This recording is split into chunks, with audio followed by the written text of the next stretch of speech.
Got my Jeep 2001 Wrangler TJ. We're experiencing some brake problems, I'm pretty sure. Going down the road, went to hit the brakes, kind of like pulled me off the road. I went off the road a little bit, doing some ultra 4 with it. Don't want to do that. Want to stop nice and slow going into a town. Don't want to run over someone's mailbox because that'd be real bad. So we're going to pull the tire and wheel off here. We're going to check, make sure, see if it's freed or what's wrong with it, and we'll get back to you.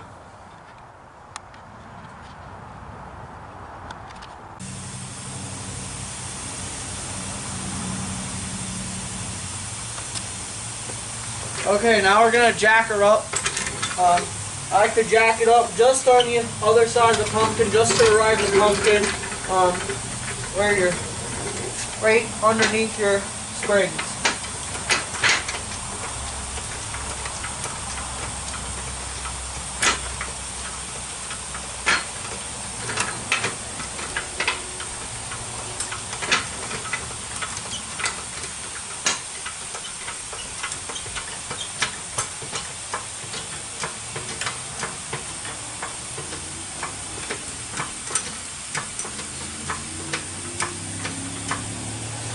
And just to be safe, you always want to use a jack stand in case it goes to fall. It'll catch it from landing on you or anything like that.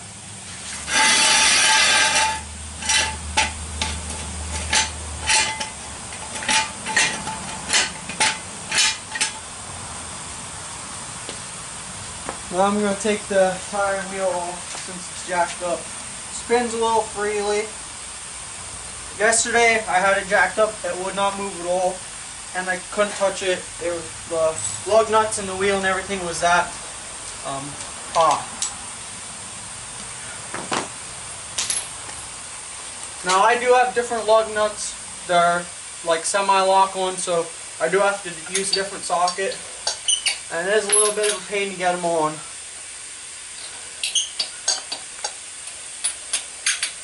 There we go.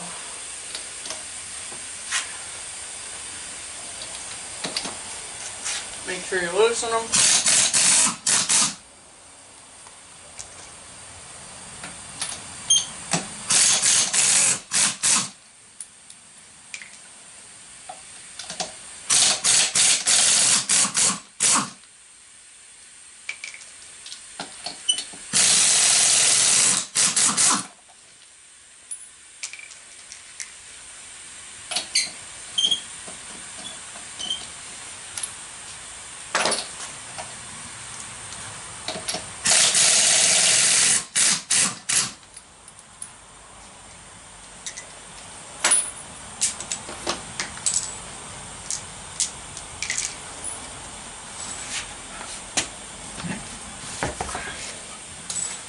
These are pretty big tires. These are, I think, 35 Extreme Countries. These are pretty good. I only got stuck one time, but that was only because of didn't have a locker in it. And any other time, it's good. It has pretty good siping for the snow, right there. They hooked up great in the snow and ice, and in the mud they work excellent too. Show you the tread. Now these did come when they were on it before that I got it, but I've been putting them through their uses, and I use it off-road a lot, so yeah.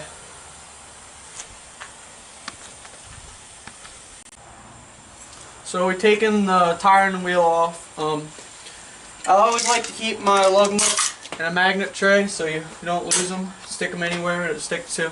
We're gonna spin this over and see if it's locked up or not. It is spinning pretty hard, but it does move. So I already loosened the caliper bolts up. It is a 13mm, so we're gonna take this off. There's one here and there's one down below. Whoever had this before me must have put the power slotted brake rotors in it.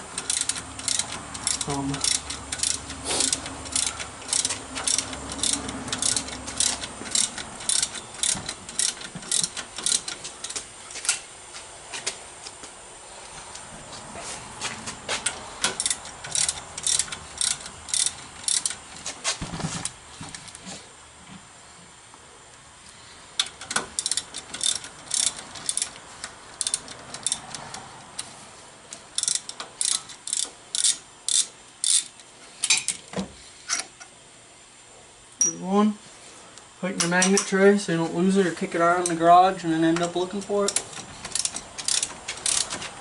And then I'm on to the bottom one now.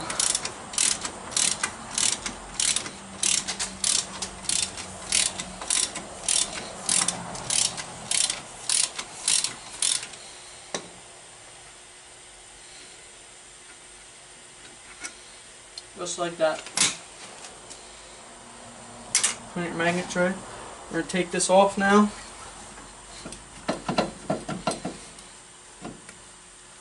She is tight in there.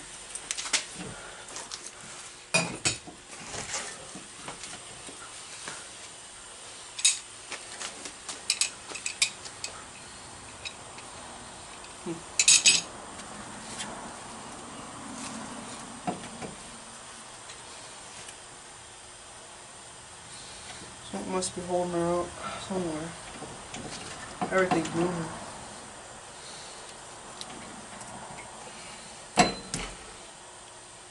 It's almost like they're stuck together, the brakes.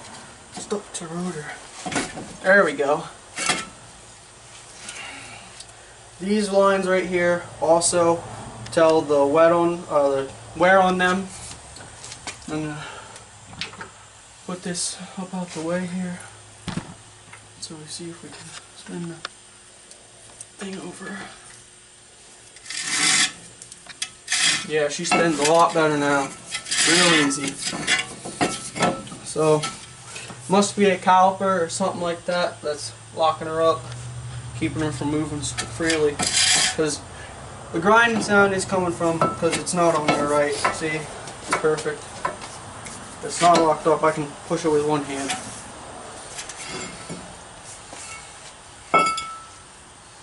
Yeah, she spins freely. So it must be our caliper that's bad, because I do off-roading with this, so it's probably because of the dirt or something getting in the seals there and messing it up. So, yep.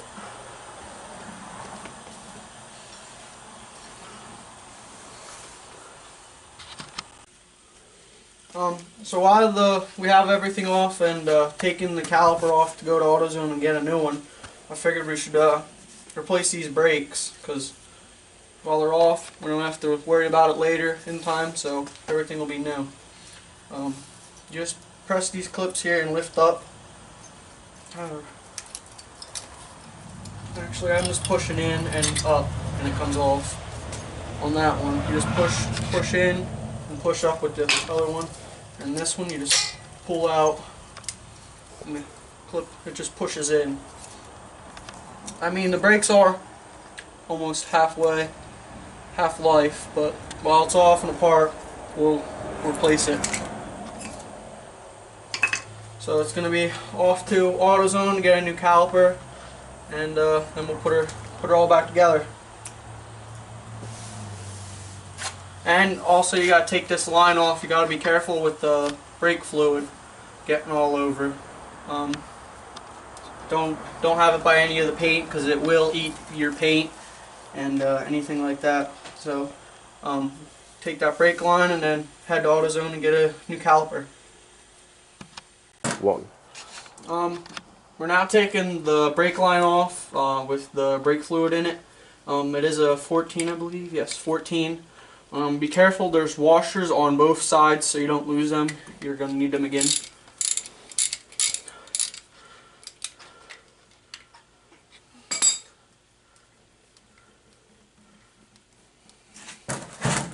It is a little messy, but... And like I said, anything that has paint on it, brake fluid will eat the paint off. So you want to be careful of that.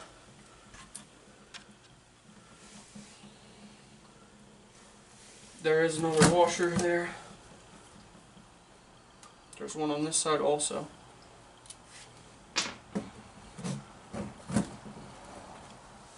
You're going to want to dump your caliper out, because there's going to be some brake fluid in there.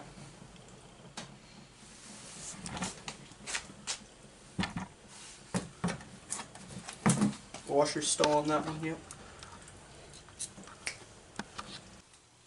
We're back from AutoZone. Picked up a brand new or refurbished caliper, 25 bucks. Traded our other one in. It had a $20 core charge for that. Came with 2 brand new caliper mounting bolts and 2 of the copper washers and the brake line bolt. So we don't need our other one, so I'm going to put our brakes back on. We did measure them, they're still good. We're going to put some of the brake quieter on now on our pads and then install them back on.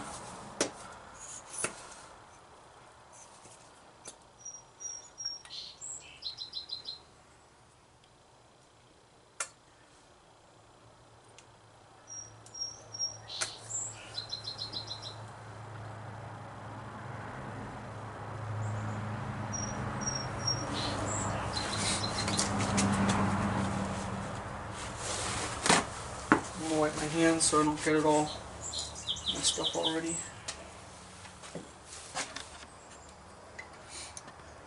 Just pushes in real firm against. Make sure it's in there. And I'm just going to put a little bit right here on the other ones, on the other pad.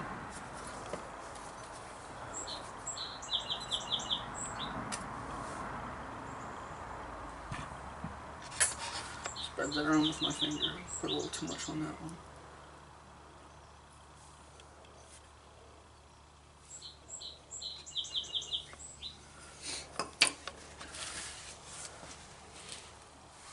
This one we just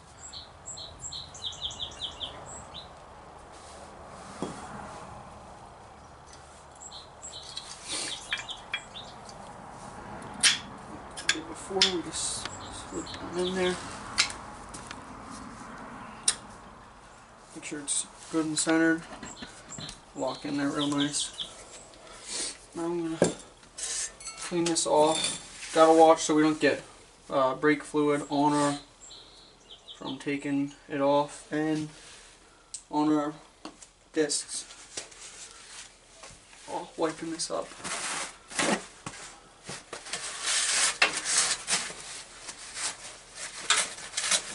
I want to clean all the dirt off that from all the mud on that.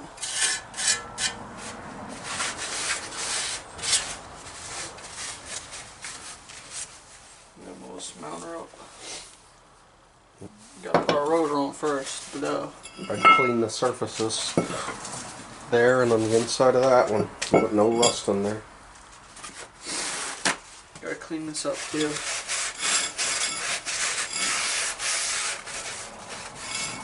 Be careful that there's no grease or anything on your hands while you're doing this.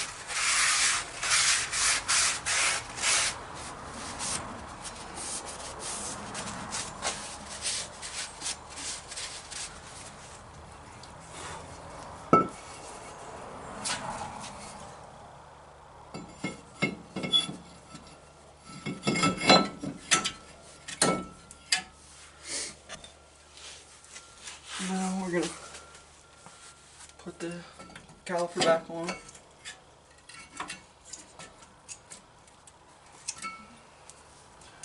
have to push this back a little bit so we can get her line up with our 2 holes we have.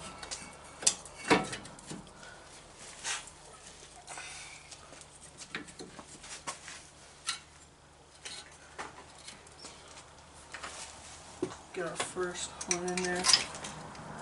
Just get it started.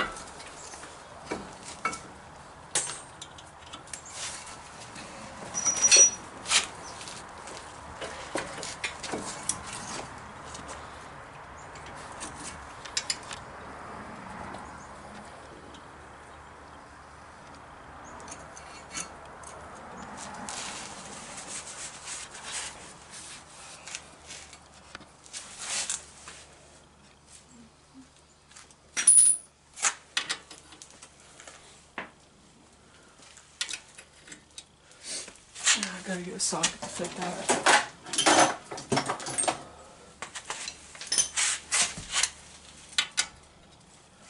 They do send you a 12mm bolt with that. Just get it tightened. Just a little bit. Take our other one.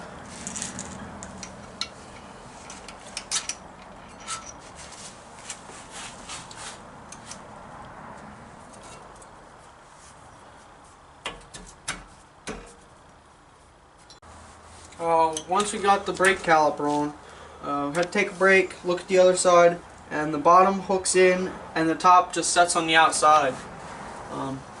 Once we got that, it went on super easy. The bolts went in real easy. We're going to tighten it up and put our brake line on it.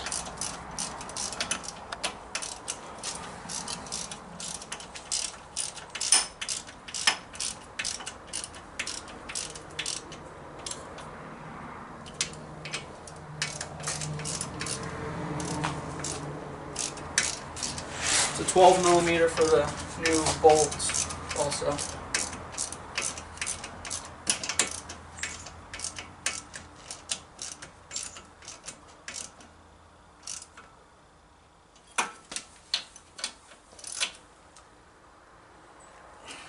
One of them pretty stone because you don't want them puppies coming loose while you're driving. And then you want to get out the new copper washers, the 2 copper washers, and your new brake bolt. Now one does go on each side of this, and if you don't, your brakes won't work. Also, there's a little blue cap they put in this. Keep dirt out.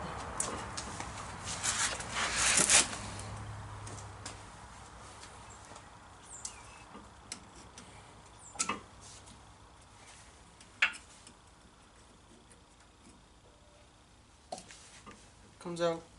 Pinch it on both sides, on each side of it, and comes right out.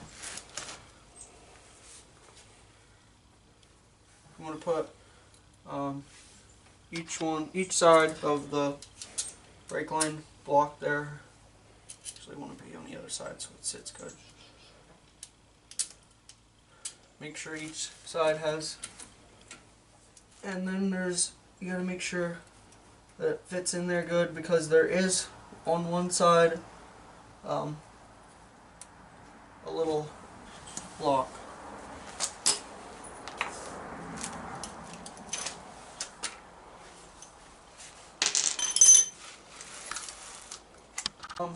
We just hooked our brake line up and we're ready to bleed the brakes. We're going to dump our top 3 and 4 brake fluid into the master cylinder so we can bleed the brakes right now. I do need to add some, so I will add some.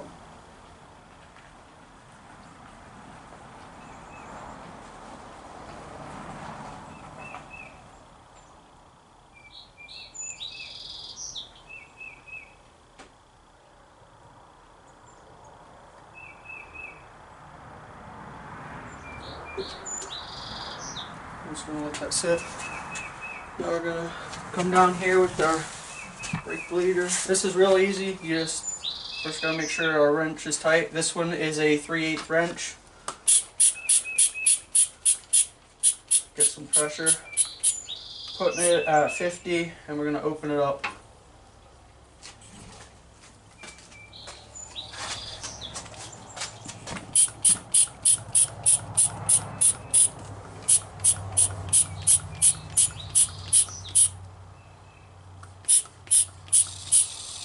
You can hear the air coming out.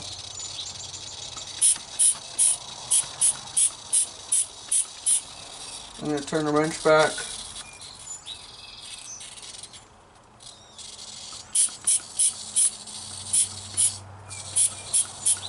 Put some pressure up still.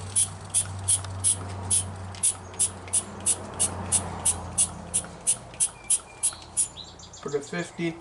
Open it again.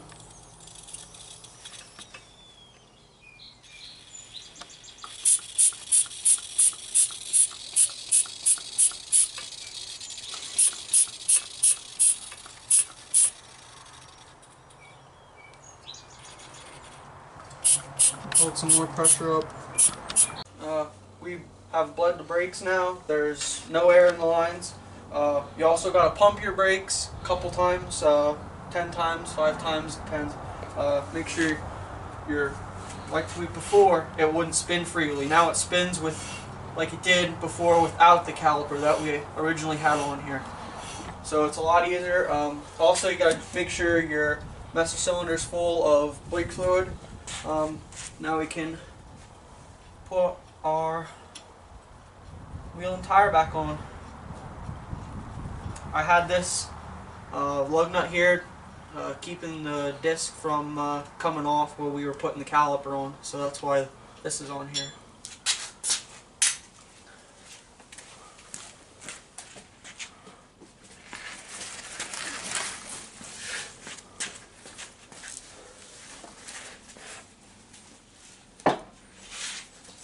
A little trick I like to do, I like to get under the tire, lift it up using my knees too, and put it on that way. It's a lot easier than trying to lift it up just standing. Put the lug nuts back on and it's ready to go. I'd pump it a couple more times after you got it on the ground. Go a couple feet, make sure they work good, and yeah, this cost us around, to do it ourselves, $25 for the caliper, which now has a lifetime warranty from AutoZone. Cost us $5 for the .4 brake fluid, and 75 cents for the brake quieter. So take that to a garage and they charge you a lot more than that. And it's simple. You can do it at home. Did it home here at our garage. Yeah, hopefully this fixed it. We dropped the Jeep down on the ground, just finishing up.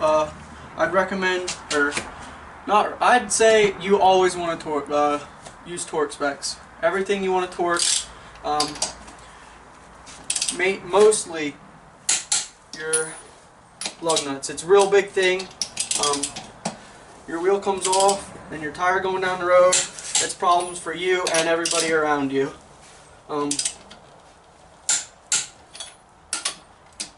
I like to go in cross pattern.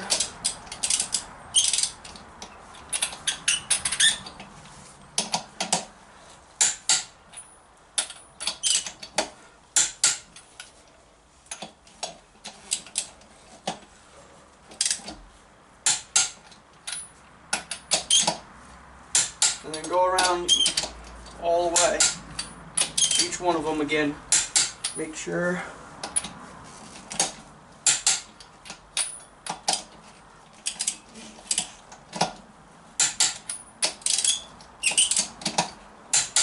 And then I'd suggest driving it, testing your brakes, make sure they're good and fixed, they're not pulling anywhere, and then come back, torque them again, and you should be set.